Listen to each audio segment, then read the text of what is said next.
नमस्ते साथियों, एक बार फिर आप सभी का स्वागत। और आज का सवाल ये है मेरा आप लोगों से कि क्या आप लोग जिस कंपनी में कार्यरत हैं या फिर आपका खुद का कोई व्यवसाय है, तो क्या आप लोगों के इंटरव्यूज लेते हैं, जिसको हम साक्षात्कार भी कहते हैं। तो हो सकता है इस वक्त आपका जवाब हाँ में हो या ना में हो, लेकिन दोनों ही सूरतों में ये जानकारी आपके लिए बहुत ही ज्यादा निर्णायक होगी और जरूरी होगी। तो आइए इसी सवाल का जवाब तलाशने की कोशिश करते हैं। मैं आपके समक्ष एक ऐसी कड़ी पेश करूंगा, एक ऐसे फ्रेमवर्क के बारे में बताऊंगा जिसका उपयोग आप कर सकते हैं हर वक्त जब आप इंटरव्यू लेना चाहें। तो क्या है ये फ्रेमवर्क? इस तकनीक का नाम है वैस्प, WASP। तो ये वैस्प क्या चीज है, इसका इस्तेमाल हम कैसे करें और इससे कैसे लाभ उठाएं, इसके बारे में मैं आपको थोड़ी बहुत जानकारी देना चाहता हूं। सबसे पहले तो कई बार ऐसा होता है कि जब हम इंटरव्यू लेने की कोशिश करते हैं, अगर हम मान लीजिए मानव संसाधन विभाग से हैं, जिसको हम ह्यूमन रिसोर्स कहते हैं, तब हमें काफी बार पता होता है कि कौन से सवाल पूछने हैं, किस तरह से सवाल पूछने हैं, वगैरह वगैरह। लेकिन इसके अलावा भी हो सकता है कि आप कंपनी के मालिक हो या फिर आप किसी डिपार्टमेंट के वरिष्ठ हो, उस हालत में भी आपको कई बार दूसरों के इंटरव्यूज लेने पड़ते हैं। लेकिन क्योंकि हमें पता नहीं होता कि इंटरव्यूज किस तरह से लिए जाते हैं या फिर किस तरह से सवाल पूछे जाते हैं या फिर क्या करना चाहिए, कई बार इंटरव्यू की प्रक्रिया में खलल पड़ सकती है और हो सकता है कि हम किसी गलत व्यक्ति को चुन लें या फिर किसी अच्छे व्यक्ति को ना चुने। तो ऐसा कतई हमसे न हो, तो उसके लिए ये व्यास प्रोसेस जो है, ये प्रक्रिया बड़ी कारगर है। तो क्या होता है व्यास में, आइए सुनते हैं। सबसे पहले है डब्ल्यू। डब्ल्यू का अर्थ है वेलकमिंग द कैंडिडेट, यानी जो प्रत्याशी है, हम उनका स्वागत करें। अब स्वागत फूल मालाओं के साथ करने की जरूरत नहीं है, लेकिन कुछ चंद बुनियादी चीजें हैं जो हमें जरूर करनी चाहिए। जैसे उदाहरण के तौर पर जब कोई आकर बैठे, तो आप सबसे पहले ये देखिए कि जो प्रत्याशी आपके सामने बैठा है, जो कैंडिडेट आपके सामने बैठा है, वो आराम के साथ इंटरव्यू देने के लिए तैयार है।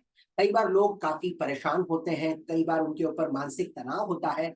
तो ऐसे हालत में अगर आप उनको एक गिलास पानी पूछें या फिर हो सकता है अगर आपकी कंपनी में आप उन्हें चाय भी पूछ सकें, तो वो जरूर कीजिएगा।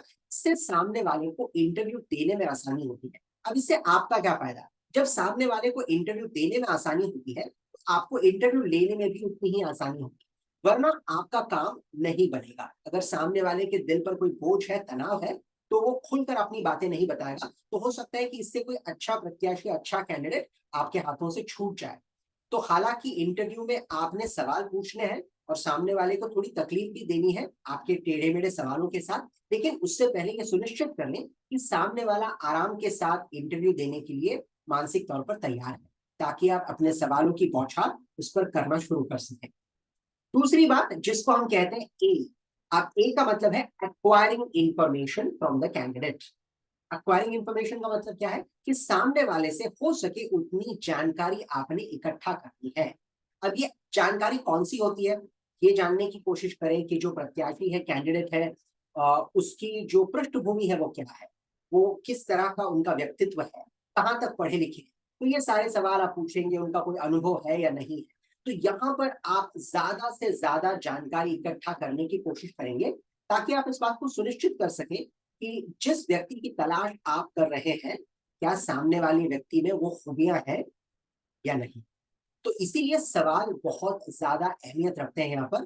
तो आप इसकी पुष्टि कर लें अपने सवालों के साथ कि सामने वाला वाकई में वो व्यक्ति है जिसकी तलाश आपको है ना। तो सवाल पूछना और सवाल पूछने का मकसद ये होना चाहिए कि आप ज्यादा से ज्यादा जानकारी प्राप्त कर सकें। तो खुले सवाल पूछें जिससे आपको विस्तार पूर्वक जानकारी मिल सके। सिर्फ ऐसे सवाल ना पूछे जहां पर हाँ या ना में जवाब। तो जहां तक मुमकिन हो ऐसे सवाल पूछे जिनसे आप सामने वाले से ज्यादा जानकारी इकट्ठा कर पाए। अब इसके बाद आपने जानकारी इकट्ठा कर ली, तब हम तीसरे कदम की ओर बढ़ते हैं जिसको हम कहते हैं एस, सप्लाइंग इंफॉर्मेशन। अब ये जो तकनीक है या फिर ये जो प्रक्रिया है, इसका दरअसल काफी लोग इस्तेमाल नहीं करते। अब सप्लाइंग इंफॉर्मेशन का मतलब क्या है? आप अपने बारे में, अपनी कंपनी के बारे में, उस नौकरी के बारे में थोड़ी बहुत जानकारी सामने वाले को प्रदान करें। अब ये क्यों जरूरी है? ताकि आपको ये सुनिश्चित हो जाए कि सामने वाले को वाकई में पता है कि आप उसे किस नौकरी के बारे में बताने जा रहे हैं और क्या वो उस नौकरी को करने के लिए तैयार है या नहीं। देखिए, इंटरव्यू में यानी साक्षात्कार में सिर्फ आप ही किसी का चुनाव नहीं करते, सामने वाला भी आपकी कंपनी का चुनाव करता है या करती है। तो बहुत जरूरी है कि आप उन्हें वो सारी जानकारी दें जिसके वो हकदार है ना। तो ये जानकारी प्रदान करना, ये भी हमारी एक नैतिक जिम्मेदारी बनती है कि हम जितनी हो सके जानकारी दें, ताकि बाद में जाकर कोई परेशानी ना हो, बाद में कोई खींचातानी ना हो कि आपने तो ये बताया नहीं था, मैंने तो ये सोचा था, वगैरह वगैरह। तो ऐसा अक्सर होता है क्योंकि लोगों को जानकारी नहीं दी जाती। तो जानकारी लेना जितना जरूरी है, उतना ही जरूरी है कि हम अपनी तरफ से वो सारी जानकारी सामने वाले को वक्त बेवक्त देते रहें। और इतना करने के बाद आखिरी जो पायदान है उसको हम कहते हैं पी। पी का अर्थ है पार्टिंग। पार्टिंग का मतलब अब वक्त आ चुका है कि अब सामने वाले को आप धन्यवाद कहें और उसे कहें कि भाई बहुत बहुत धन्यवाद आपके वक्त के लिए। अब हम आपको बताएंगे कि आपको चुना गया है कि नहीं चुना गया। तो कुछ कंपनियां होती हैं जो उसी वक्त बता देती है, कुछ कंपनियां होती हैं जो बाद में बताती हैं। बहरहाल जो भी निर्णय आप लें, उसका इस पर कोई असर ना पड़ने पाए कि किस तरह से आप सामने वाले से बिछड़ते हैं उस वक्त।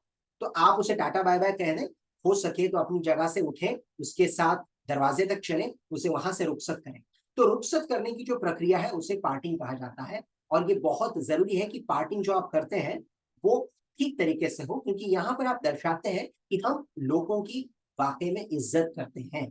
तो बहुत जरूरी है कि आप बड़ी संवेदनशीलता पूर्वक इस प्रक्रिया को निभाएं, ताकि सामने वाले को इस बात का एहसास हो यहाँ पर अच्छे लोग। तो जब कभी आप किसी को रुखसत करें, उसको बखूबी आप अपनी तरफ से जानकारी प्रदान करें और उसके बाद बड़ी विनम्रता पूर्वक उनसे आप रुखसत लें। तो ये है वो 4 चीजें जिनका इस्तेमाल करते हुए आप किसी भी इंटरव्यू को काफी हद तक आसानी के साथ निभा पाएंगे। कौन सी 4 चीजें? सबसे पहले मैंने आपको बताई थी वेलकमिंग द कैंडिडेट, यानी आप प्रत्याशी का स्वागत करते हैं, उसे एक गिलास पानी, चाय जो भी आप पिला सके पिलाइए, ताकि वो आसानी के साथ इंटरव्यू देने के लिए मानसिक तौर पर तैयार हो जाए। दूसरी प्रक्रिया जिसको हमने कहा था अक्वायरिंग इंफॉर्मेशन, यानी हम सुनिश्चित करें कि जितना हो सके हम जानकारी इकट्ठा करेंगे हमारे प्रत्याशी से। तीसरी बात जिसको हम कहते हैं सप्लाइंग इंफॉर्मेशन, यहाँ पर आप अपनी तरफ से जितनी हो सके उतनी जानकारी देने की कोशिश करेंगे, ताकि सामने वाले को पता चले नौकरी के बारे में, उस कंपनी के माहौल के बारे में। और आखिरी चीज जिसको हम कहते हैं पार्टिंग, रुखसत लेना, सामने वाले को बताना कि भाई बहुत बहुत धन्यवाद आपके वक्त के लिए, चलिए मैं आपके साथ चलता हूँ, कुछ ही दिनों में मैं आपको बता दूंगा कि क्या हमने सोचा है, क्या आपको रखेंगे काम पर कि नहीं रखेंगे। बहरहाल जो भी है, आप इस प्रक्रिया को निभाएं और उससे आपको भरपूर लाभ पहुंचेगा। तो इस प्रक्रिया का इस्तेमाल करके देखें और मुझे जरा बताएं कि इसका आपको फायदा हुआ कि नहीं हुआ। जहां तक मुझे पता है इसका आपको जरूर फायदा होगा, अगर आप इसका सही ढंग से इस्तेमाल करें तो इसका इस्तेमाल कीजिए और फिर आगे बढ़ते हैं और सोचते हैं कि इसको कैसे हम और गहराई में जाकर इस्तेमाल कर पाएंगे। आज मेरी बातें सुनने के लिए बहुत बहुत धन्यवाद। फिर बहुत जल्द मुलाकात होगी।